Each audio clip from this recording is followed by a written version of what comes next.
volta e o assunto é o Junho Laranja, mês de prevenção contra a leucemia e a anemia. Estamos aqui com o doutor, então, Rafael Cardoso, que vai nos responder, então. Doutor, boa tarde, né? Obrigada por ter vindo. Desculpa um probleminha técnico que a gente teve, mas acontecem coisas que acontecem no programa ao vivo, né?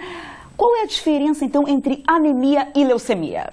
Como eu estava comentando, né, a anemia em si não é uma doença, e sim um sinal de que existe alguma doença, né? A leucemia já é um conjunto de doenças.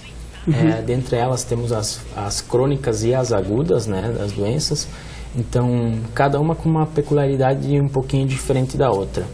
Porém, assim, voltando à anemia, o que define ela, então, é uma diminuição da hemoglobina, visto no exame de sangue, no hemograma. E algumas, como é um sinal de que existe alguma doença, geralmente ela é vista ou o próprio paciente refere o que ele está sentindo, que é a palidez, né, cutânea, mucosa, às vezes as lesões no cantinho da boca, o cansaço, a tontura, desmaio, às vezes descompensações de doenças já pré-existentes, principalmente do coração e do pulmão. A leucemia, como eu estava comentando, já é um conjunto de doenças, né? Basicamente 4 doenças, sendo 2 agudas e 2 crônicas. As agudas é o que chama mais atenção, né? E as crônicas já a incidência dela é muito maior do que as agudas. E varia entre elas as manifestações do que cada paciente vai sentir na idade também. Então, tem uma epidemiologia atrás de cada doença dessas. E existem, então, tipos de leucemia e elas se manifestam de acordo também com os grupos de idade? Como é que acontece? É assim?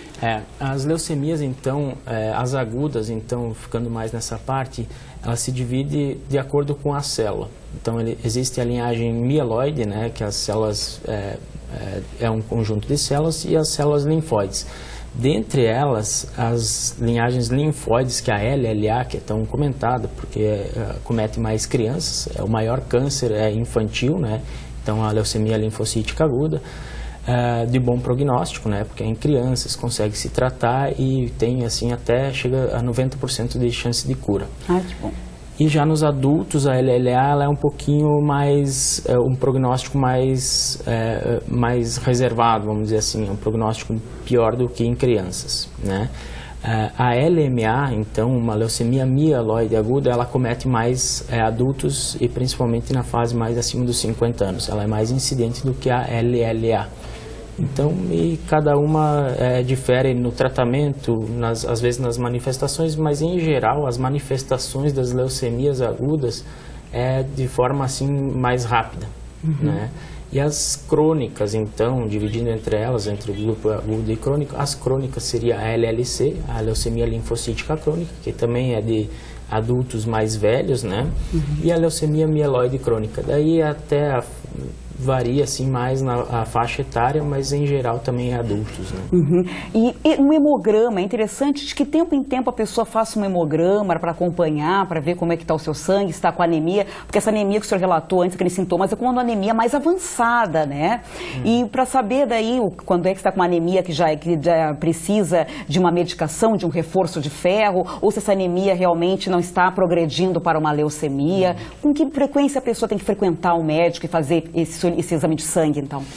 Assim, não existe um período para fazer o exame, né?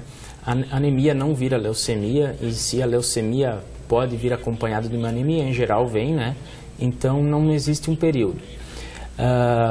Todas as pessoas devem ser acompanhadas de acordo com o médico que vai solicitar o exame. Não é assim, por mais que a pessoa tente e insista em fazer um hemograma cada semana, cada mês, às vezes não consegue detectar a doença. Principalmente as agudas, né? As leucemias agudas. Tu não consegue chegar... às vezes tu parte de um exame hoje, porém semana que vem já pode ter alteração e você, né, ficar pensando, como é que não foi visto no exame anterior? Então não existe isso. A princípio é o check-up que todo mundo consegue fazer, né? Ou os adultos nos exames preventivos, que é o principal.